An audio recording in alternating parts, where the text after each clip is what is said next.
제가 두 번째 살았던 집 같은 경우는 레미안이었거든요. 벌써 설레네요. 레미안이 예. 단어만 들어도 우리가 설레는 단어 중에 하나네요. 네. 핸드폰으로 6분 뒤에 지하철 오네. 그럼 그때 나가면 돼요. 우와. 소욕세권이었기 때문에. 핵 역세권이네. 네. 그래서 그런 위치에도 있습니다. 그러나 경쟁률은 엄청 세겠다, 그죠? 엄청 셀 거라고 생각하는데 그때 당시 제 경쟁률이 한 자릿수였어요. 안녕하세요. 잡다미아 코스트 무빙 워터입니다. 오늘은 유튜브에서 65만 명의 구독자 수를 보유하고 있는 아영이네 행복주택의 윤이나님을 모셨습니다. 반갑습니다. 안녕하세요. 아영이와 아린이 그리고 아준이의 아빠 윤인한입니다. 반갑습니다. 반갑습니다. 이렇게 수화로 네네. 인사하시는 특별한 이유가 있으세요? 여기 제 아내가 농민이에요. 네네. 그래서 좀 첫 인사랑 마무리 인사는 좀 아내가 알아볼 수 있는 언어로 하면 좋겠다 싶어가지고 시작하게 됐습니다. 부동산에 관심이 많은 사람들이 거의 1,000만 명 이상은 된다고 저는 생각하거든요. 그런데 부동산 이렇게 치면 보통 연관 검색어가 부동산 폭락, 부동산 폭등, 서울 부동산 얼마 상승, 갭 투자 이런 키워드들이 정말 많아요. 그래서 주거를 투자로 보는구나 라고 하는 부동산 채널들이 많은데 아영이네 행복주택은 그런 것 같지는 않아요? 어떻게 채널을 운영하시는지 궁금합니다. 일단 시작은 육아 채널이었어요. 네. 처음에 육아로 시작하셨어요? 네, 육아 채널이었습니다. 이제 아내가 농인이니까 이런 아이랑 주고받는 말을 자막으로 넣어서 좀 보여주면 좋겠다 싶어서 시작했는데 저희 사는 집 이야기를 했는데 그게 조회수가 막 올라가는 거예요. 그래서 아영이 때려쳐. 우리 지민이 얘기해야 되겠다. 그때는 어떤 이야기를 하셨는데 그게 반응이 왔었던 건가요? 행복주택이 그때 6천에 9만 원이었거든요. 저희가 살고 있는 집이 1억 4천에 18만 5천 원짜리로 옮기게 네. 된 것도 네, 네. 똑같이 행복주택인데 이런 거를 제 주변 친구들은 알고 있는데 알고 있는 친구들은 다 또 거기 살고 있어요. 그래서 이런 정보를 좀 알려주면은 좋겠다 싶어서 시작했는데 호응이 괜찮아서 지금 이 자리까지 오게 된 것 같습니다. 국가의 주거 정책에 대해서 가장 잘 설명해 줄 수 있는 분이 아닌가라는 생각이 들어서 오늘 행복한 주거 안정을 꿈꾸는 도시 서울이라는 주제로 공공주택 정책에 대해서 이야기 나눠보면 좋을 것 같습니다. 와, 근데 제가 듣기로 윤이나님과 SH주택의 평행 이론이 있다고 들었어요. 자녀 수가 SH 반개수와 비례해서 늘었다. 이건 무슨 얘기인가요? 그러니까 자녀 한 명일 때 원룸 행복주택, 자녀 두 명일 때 투룸 행복주택, 자녀 지금 3명일 때 이제 3룸 장기전세주택 이렇게 집을 옮기고 아이가 생기고 집을 옮기고 아이가 생기고 다음 이사는 언제 하실 계획이세요? 장기전세주택이 한 명 더. 장기전세주택이 네. 포룸이 있어요. 오. 그래서 거기로 가서 제가 하나 더 지금 셋을 했는데 예. 하나를 더. 와, 진짜 누나 부럽다.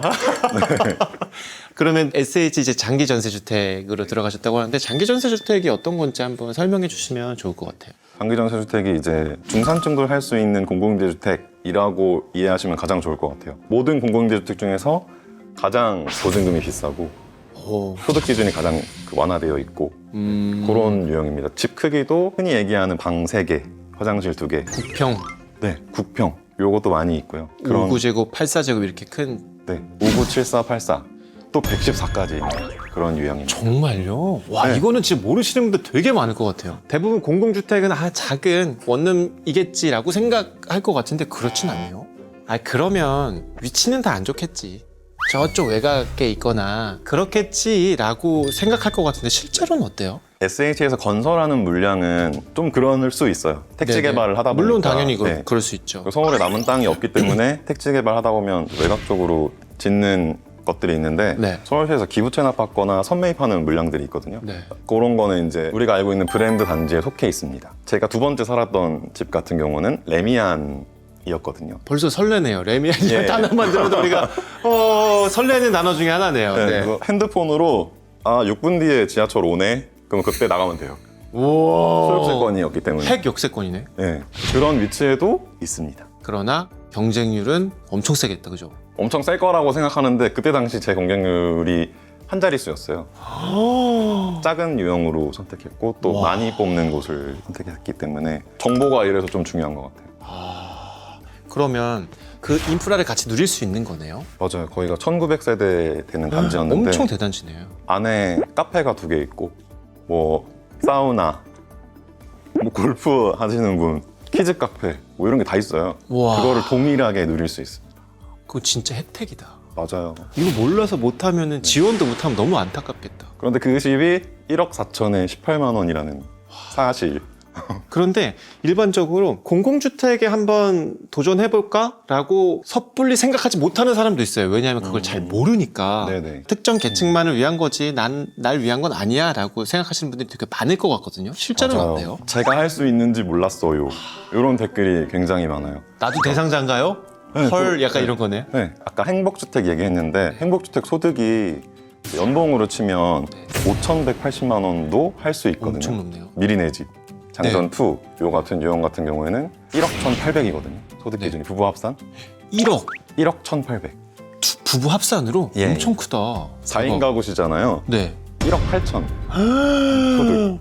나 신청할 수 있겠는데. 그러니까 이게 저소득층만 산다 이 개념에서 좀 많이 벗어나셔야 될 것 같아요. 또 소득을 안 보는 공고도 있어요.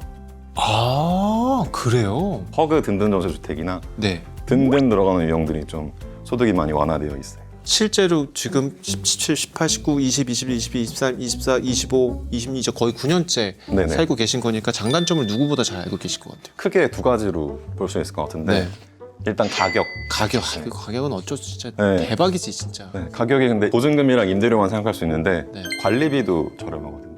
아 관리비도 저렴해요? 네. 대박이다. 관리비가 집주인이 내야 되는 관리비들이 있어요. 장기수선 충당금, 입주자 대표의 운영비, 미탁관리 맞아요. 그런 것들이 있거든요. 그거를 공공임대주택에 입주하신 분들은 내지 않아요. 그건 SH가 냅니다. 집주인이 내야 하는 관리비니까. 그래요? 그런 것들이 있고 그냥 부가 비용들. SH가 망할 일이 없잖아요. 아 그렇죠. 그러니까 보증보험 가입 안 해도 되고요. 그렇겠네요. 또 SH랑 나랑 둘이 하는 거니까 중간에 중개사분이 안 끼잖아요. 중개 수수료도 없고요. 없네. 대박. 그런 가격적인 메리트가 확실하게 있고요. 두 번째는 그냥 안전하다는 거. 계약 기간 같은 경우에 집주인이 들어와서 산다고 하면 2+2 안 되잖아요. 그렇죠. 네, 뭐 그런 조건들이 있는데 공공임대주택은 제가 살고 있는 장기전세주택은 20년, 행복주택은 10년, 아이가 있으면 14년. 요즘엔 바뀌어가지고 그 아이가 성년이 될 때까지 살 수 있어요. 아 약간 그러면 어쩌면 진짜 계속 살 수 있네요. 제일 좋은 거는 미리 내 집 이번에 서울시에서 나온 거. 네. 이거는 분양 전환도 돼요. 매수할 수도 있어요. 너무 좋다. 자녀를 둘 낳아야 하지. 자녀 둘 낳아야 돼요, 여러분. 이게 너무 좋아요. 이게 이미 낳은 자녀는 안 돼요. 공고일 이후로 낳아야 됩니다. 단점은 SH 건설형이 있고 매입형 이런 게 있거든요. 근데 매입형들은 아까 말씀드렸던 레미안 이런 데서 짓다 보니까 되게 잘 나와요. 그렇죠. 예. 근데 SH에서 짓는 것들은 상대적으로 저 공사 비용이 뭐 레미안보다 당연히 낮을 것이고 네. 그리고 그런 지역도 완전 요지는 아닐 것이고 근데 그거는 뭐 감안할 수밖에 없을 것 같긴 해요. 그러면 실제로 어떤 분들이 대상이에요? 이런 분들은 꼭 해야 된다. 예를 들면 아까 청년, 뭐 네. 취약계층, 저는 접수는 공짜라고 얘기하는데 아 접수는 공짜다. 누구나 다 그냥 했으면 좋겠습니다. 일단 주택을 보유하고 있는 사람은 안 되고 해당이 없고. 네. 유주택자분들은 안 되시는데 네. 그 외에 무주택자, 무주택 세대 구성원 네. 분들은 내가 넣을 수 있는 공고다? 그 이사 기간을 못 맞추더라도 넣어봐라 넣어봐라. 라고 얘기하고 싶습니다. 네. 이게 공고에 따라 다르지만은 내년 12월에 지어지는 공고를 작년에 모집했거든요. 아. 이런 경우도 있어요. 네. 텀이 기니까 그 사이에 어떤 일이 발생할지 모르잖아요. 그렇죠. 그러니까 무조건 넣으셨으면 좋겠고 네. 중요한 건 불이익이 없어요. 당첨 제한 이런 거 없습니까? 당첨 제한 없습니다. 계약만 안 하면 아 불이익이 계약 안 없습니다. 하면 그냥 보통 청약은 재당첨 제한이 있잖아요. 맞아 그냥 10년 재당첨 기한 뭐 5년 네. 몇 년인가 있는 것 네. 같던데. 공공임대주택은 재당첨 제한이 없습니다. 아 그럼 내가 해당 경우 무조건 하고 나서 되고 나서 결정해도 되는 거네요? 그럼요. 그러니까 모든 고민은 당첨되고 시작해도 됩니다. 서울시에서 서민 주거 안정을 위해서 다양한 정책들을 펼치고 있다고 해요. 근데 신혼부부를 위한 장기 전세주택 2세대 미리내 집이나 저층 주거단지를 정비하는 모아타운, 모아주택 그리고 수준 높은 주거단지 완성을 위해서 재개발, 재건축 초기 단계부터 통합계획을 지원하는 서울형 정비, 신속 통합기획 등의 정책들이 있다고 해요. 아 근데 유형이 이렇게 많아요? 한 방에 하면 네. 사람들이 아 이런 게 있구나 오케이 하면 될 텐데 네. 이건 뭐야? 저건 뭐야? 네. 나한테 해당돼? 에이씨 안 해. 씨.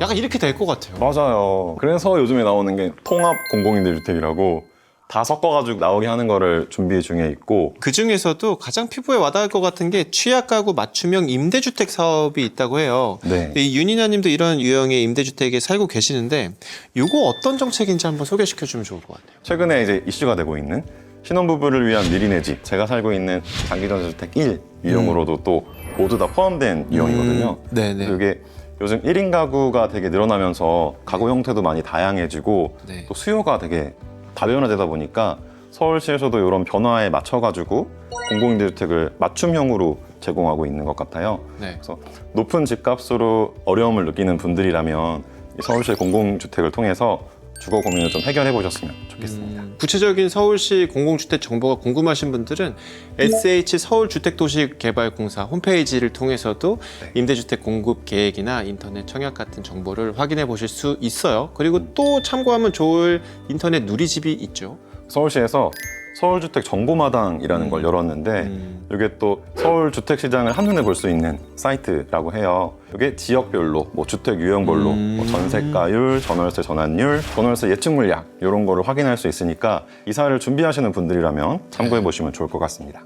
근데 쉽게 잘 되어 있나요? 저도 들어가 보니까 글로만 되어 있지 않고 이게 막 도표로, 지도로 뭐 그래프화돼서 이렇게 퍽퍽퍽 나와 있더라고요. 네. 그리고 서울에서 이사를 준비하고 계신 청년분들이라면 반드시 이거는 꼭 챙겨야 된다. 이건 핵심이다라는 것이 있는데 뭐냐면 만 19세에서 39세 무주택 청년들에게 부동산 중개 보수 및 이사비를 최대한 40만 원까지 지원을 해준다고 하니까 이거는 꼭 확인하셔서 혜택을 받으셨으면 좋겠어요. 왜냐면 우린 이사를 하잖아요, 결국은. 그럼 이 돈을 내가 받을 수 있잖아요. 그죠. 이런 걸 꼭 챙겨야 된단 말이죠. 그게 이제 서울시 이사비 지원 사업인데요. 요거는 청년농당 정보통해서 확인 가능하니까 모두가 꼭 확인해서 받아보셨으면 좋겠어요.